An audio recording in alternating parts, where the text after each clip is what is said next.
Hello, my name is Afradi Salmon Mujage from Edukea Tanzania. Welcome in this session to proceed with our last topic, which is the political and economic, the development of political and economic in Tanzania after independence. So we are going to see the steps taken by Tanganyika or Tanzania to solve the economic crisis. As on the last session, we ended on the factors that led to the economic crisis in Tanzania. So now we are going to see the steps which were taken by Tanganyika or Tanzania by today to solve the economic crisis. So there were various steps taken by the government since independence to solve the problems of economic crisis, which had a far-reaching impact on the masses. And the majority of the population in this country is still living below the international poverty line, which is surviving on less than $1. To mean that there were various strategies or steps taken by the government of Tanzania since independence to solve the problems of economic crisis, which had the far-reaching impact on the majority of Tanzania. The majority of the population in this country are living below the international poverty line, which is surviving on the less than $1. The measures to solve the economic crisis were divided into two phases. To mean that the measures which have been taken by the government of Tanzania to solve the economic crisis have been divided into two phases. And the first phase was that from 1961 to 1966, the first phase. Under this phase, the government aimed at improving agriculture, communication, and education based on economist model that included equal opportunity for all. It means that under this phase, the government aimed at improving agriculture, communication, and education based on economist model that included the equal opportunity for all. It means that these areas which were being aimed to be touched, it means agriculture, communication, and education system. These measures included the following. Let us see those measures which have been made by the government of Tanzania to solve the economic crisis. The first one was socialism and self-reliance. This is where the government took measures to reduce the salaries of government employees from the president down to normal levels. It means that socialism and self-reliance, this involved the government when took measures on reducing the salaries of the employees or the government employees from the president to the normal levels or bottom levels of the government employees or government workers. No civil servant members of the no civil servant, members of parliament, or town office holder were supposed to engage in a private business. It means that socialism and self-reliance law that no civil servant, member of parliament, or town office holder were to be engaged in private business. And this move aimed at controlling corruption among politicians. It means that measure was aimed at reducing or to control the corruption among the politicians in the government. The second one was targeted rural development. It means that another measure that was taken place was targeted rural development. And the government diverted resources from urban areas to rural development. This aimed at improving agricultural sector. The government grouped the population into Jama villages in which the people will work together on communal land so that development can benefit the whole community and not few individuals. It means that the targeted rural development was involved in diverting the resources from the urban areas to rural development, were aimed at improving agricultural sector, and the people of the rural areas could work together on the communal land so that the development can benefit the whole community and not the few individuals. So the rural areas were grouped into Ujamaa villages, and those villages were working together in order to benefit as a whole and not individual personnel or individual people. Another measure that was taken was administrative and education curriculum. There were changes in education in order to change from the colonial type to type of education which emphasized the socialist ideology. It means that on education sector was also experiencing changes or measures was taken in the education system, whereby the changes aimed to remove the colonial type of education and to bring the type of education which emphasized on socialist ideology, that was aimed at bringing the self-reliant to those who complete or graduate from schools. And the new values of cooperative basis were encouraged. It was recognized that development plans must be financed by local resources and not depend on foreign assistance. It means that on that solution was aiming that the new values of cooperation base was encouraged, and it was recognized that development plans of the area must be financed by the local government revenues that are collected in the local authority, and that not to depend on the foreign assistance. It means that by doing that could bring the development from the low levels of the government to the higher levels of the government, means central government, because there could be the collection of enough revenues from the bottom areas of the local authority, and that could contribute to the development of the economy at individual levels, but also at the national levels. So the community of Tanzania or the citizens of Tanzania would be developed from one level to another level, which was advanced one. So that was another solution that was made, means administrative and the education curriculum. But another was nationalization of land. It means that the land was nationalized from the few people to the national level. It means that the land which was owned by the few people was given or was nationalized to be controlled by the government. The government decided to nationalize land from the colonialists and they distribute it to the people for economic development. It means that the colonialists were owning the land, and that land was decided to be nationalized by the government and to be distributed to the people or to the majority of the people in the country for economic development. And this was one of the resolutions of the Arusha Declaration, where it passed that all major means of production should be in the hands of the local people. To mean that this was done after or during the Arusha Declaration, whereby it passed that the major means of production must be under the hands of the local people. And this is what led to the nationalization of all foreign banks and other private commercial as well as manufacturing companies or industries. It means this all what led to the nationalization of all enterprises, all private enterprises which were present in the country, like Tanzania.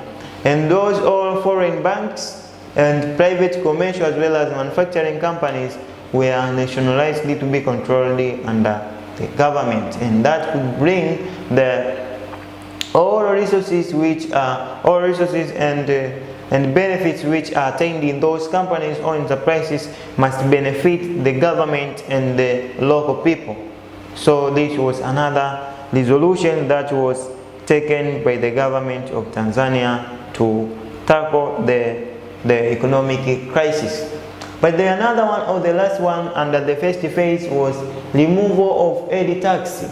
It means that the ED tax was removed. The ED tax was so unpopular among the majority of the people in rural areas.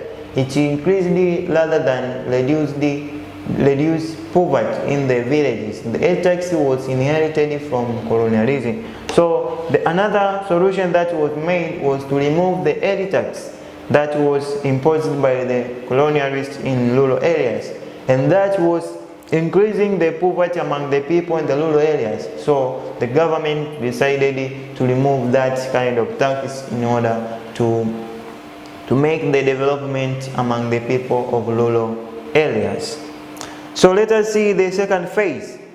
The second phase was made from 1967 to 1980s. The first one was manpower training. It means manpower training. There was manpower training. The government took deliberate measures to improve the labor resources through training in and outside the country. It means that the government decided to take the deliberate measures on training the labor resources either inside the country or outside the country in order to increase the skilled labor who will involve in production and supervise the production activities in the country. A skilled labor force was very crucial to realize economic development in the country. For example, Tanzania or Tanganyika by that time was taken the laborers or the personnel from Tanzania to USSR or to Russia in order to get the various skills and knowledge on how they will use those skills and knowledge to produce or to supervise the production in the country. So as the agriculturists or the agricultural officers were taken or were trained, but also the fishers or fishermen were taken to get the skills and knowledge on how they will use those techniques or skills on fishing activities. And many of them were taken in order to get skills and knowledge that could be used in improving the production and that could realize the economic development in the country.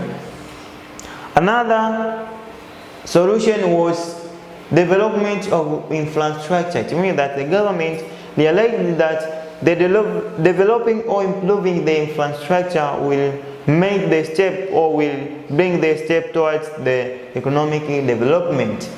The government also took various measures to improve the transport system, whereby a country would be conducive for investment if it has a good transport system. So the transport system was improved, whereby the roads, railway, airports were improved in order to make the standard of the investment to be conducive. To make the area to be conducive for investment or for local investment.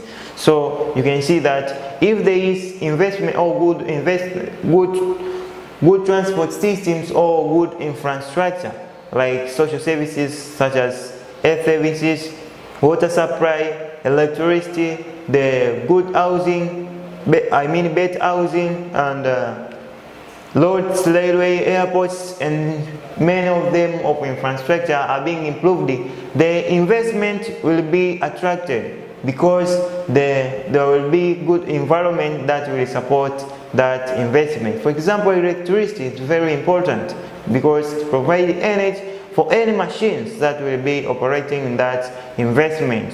If it is just industry or agricultural production, there must be electricity which will be used by the people in the productive area, but also to process those raw materials. So this was also important. So the government, in collaboration with Zambia, built the Tazara Railway and the Kilimanjaro International Airport in the 1970s.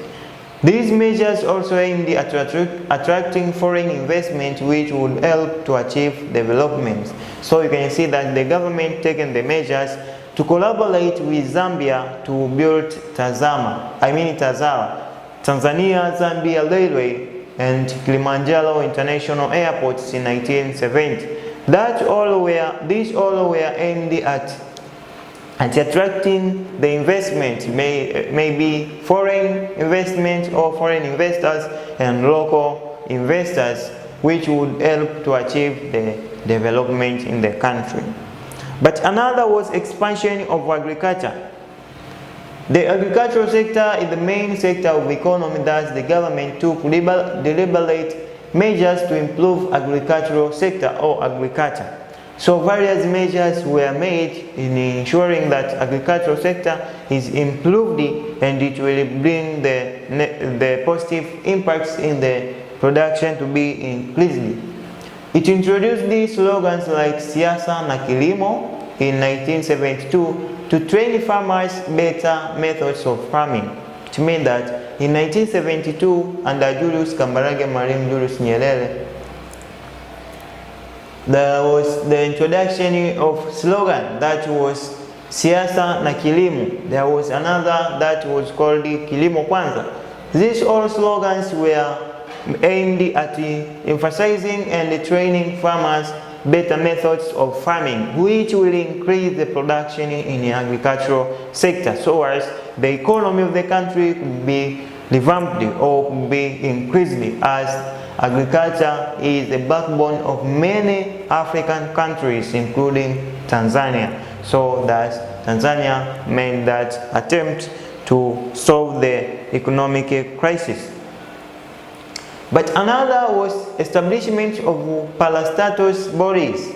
The establishment of parastatus bodies. The government also established parastatus bodies such as Tanzania Railway Corporation, Tanzania Railway Corporation, Tanzania Insurance Corporation, and Tanzania Electricity Supply Company, TANESCO, to offer service to the people. To me, that you can see that Tanzania government or Tanzanian government established different parastatus bodies which would be there to provide services to the people of Tanzania. For example, Tanzania Railway Corporation, which was basing or dealing with the railway transportation activities or railway transport activities or service, which was so-called TRC, Tanzania Railway Corporation. But another was National Insurance Corporation, that was dealing with health services, especially insurance. This was another attempt, or the last attempt in the second phase of tackling the economic crisis in the country. So let us see the colonial education and the effects in Tanzania up to 1961. Colonial education was the kind of education that was provided by the colonial government in African continent. It means that after the coming of colonialists in Tanzania, they attempted to introduce colonial education, and that education was given to the few people in the African countries. Tanzania was the among of them during the colonial period, and this education was formed whereby the students were supposedly to sit in class to assess the education with a written curriculum. It means that the formal education was established whereby the students were supposedly to sit in the class to assess the education with a written curriculum. And however, the curriculum was prepared in Europe in 19th century to 20th century. So you can see that the curriculum which was used in Africa, including Tanganyika or Tanzania by today, the curriculum which was used was prepared from Europe. So the African countries were using the European or the Western curriculum in education. So basically, colonial education was provided by two agencies, which were churches through introduction of missionary schools, and colonial governments itself through the establishment of government schools. So you can see that colonial education was provided under two agencies or two organizations, which were church. It means churches were providing education services through introduction of missionary schools. For example, in Tanzania there is Lugambwa. This was the missionary school. Hekima, this was the missionary school. But there are other like Ndanda. This is the missionary school in Mtwara. So, and those Hekima and Lugambwa in Kagera region, those all were the missionary schools which were introduced during the colonial era. Also, the colonial government itself, through establishment of government schools, it means that there were different government schools which were introduced under colonial government itself, like Mtwara Teke. These were colonial schools which were established. There was Mtwara Teke in Mtwara. There was Ifunda Teke in Ilinga. These were the schools which were established during colonial era. But also there was Bukoba Sek in Bukoba or Kagera region. So all these were the colonial schools which were established during colonial era to provide education service to the Africans or to the Tanzanians. Let us see the objectives of colonial education. The first one was aimed at providing a staff of Africans who with adequate capabilities of managing clerical and minor functions in colonial states, whereby those who went to secondary schools were expected to be civil servants, and those who had primary education were expected to be good farmers with skills in crop cultivation and animal husbandry. It means that there were levels whereby there are some of them who managed to reach on the secondary school level, and others remained at primary levels. Those who attained secondary school or secondary education were expected to be civil servants cooperating with the colonial administrators, and those who attained the primary education were at the skills of crop cultivation and animal husbandry. So that was the objective number one of colonial education. But the second one was colonial education aimed at perpetuating religious values. It means that the colonial education aimed at perpetuating religious values, whereby the Western religions values were taught at school. For example, the missionary schools were the one who were providing the missionary schools were providing the missionary or religious values or religious teachings. As you can see, that those schools like missionary schools or seminary schools, those are schools which were preparing the Africans or Tanzanians to become the religious service providers, like archbishop, fathers, sisters, brothers, and you can see those were all those who attained the missionary education.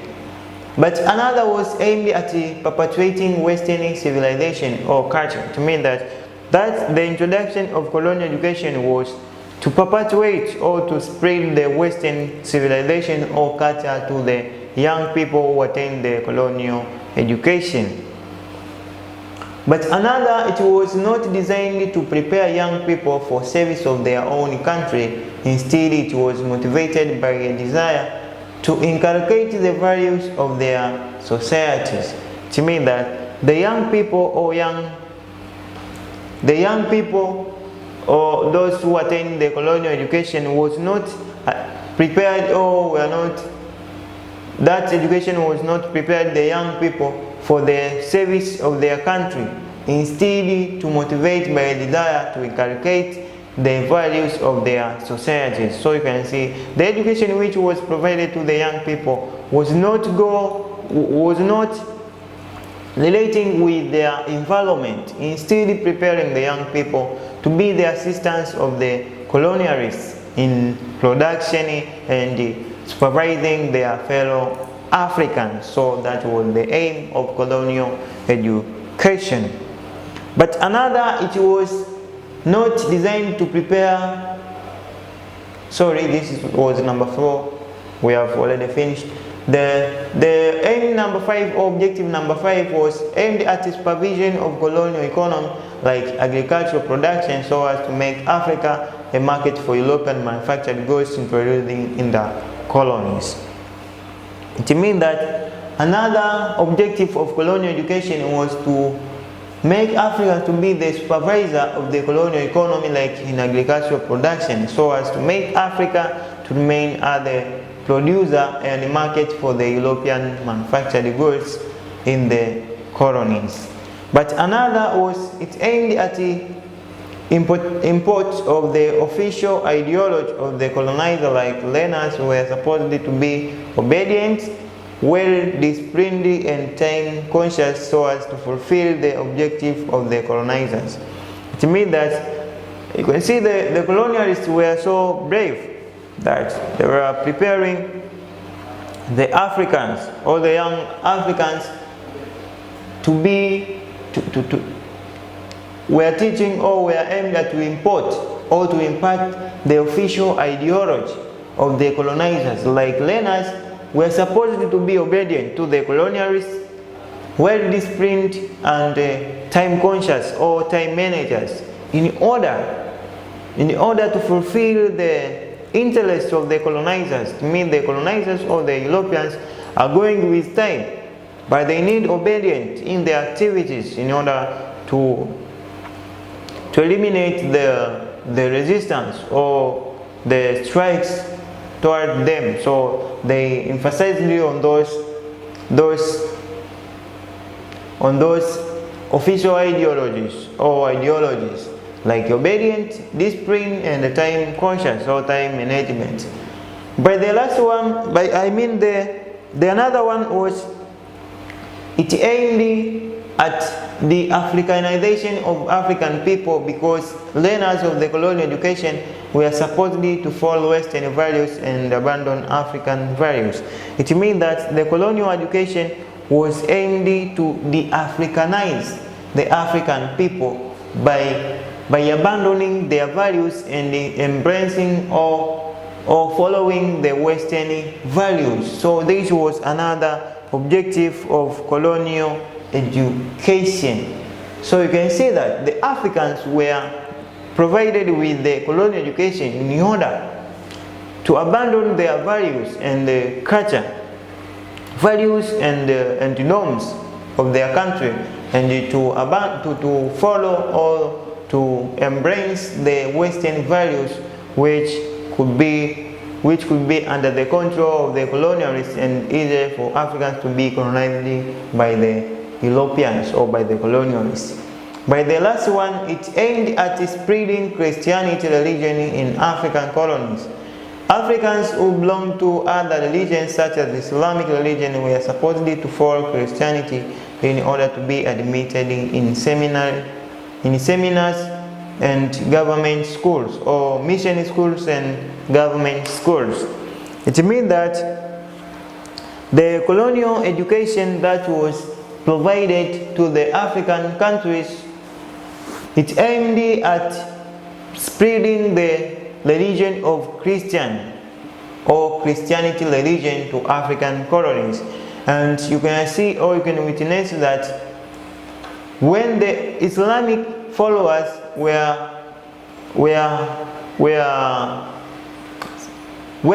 the Islamic followers or the Islamic members were supposed to follow or to change their religion into Christianity in order to be admitted.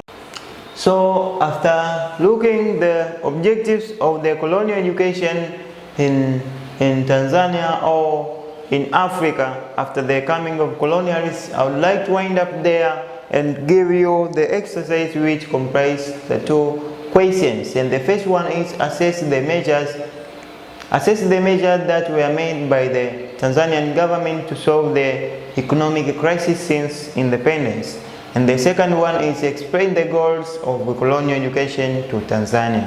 So until there, I would like to say that thank you for watching and still learning with Edukea Tanzania. I welcome you to proceed with the next session. Have a good time.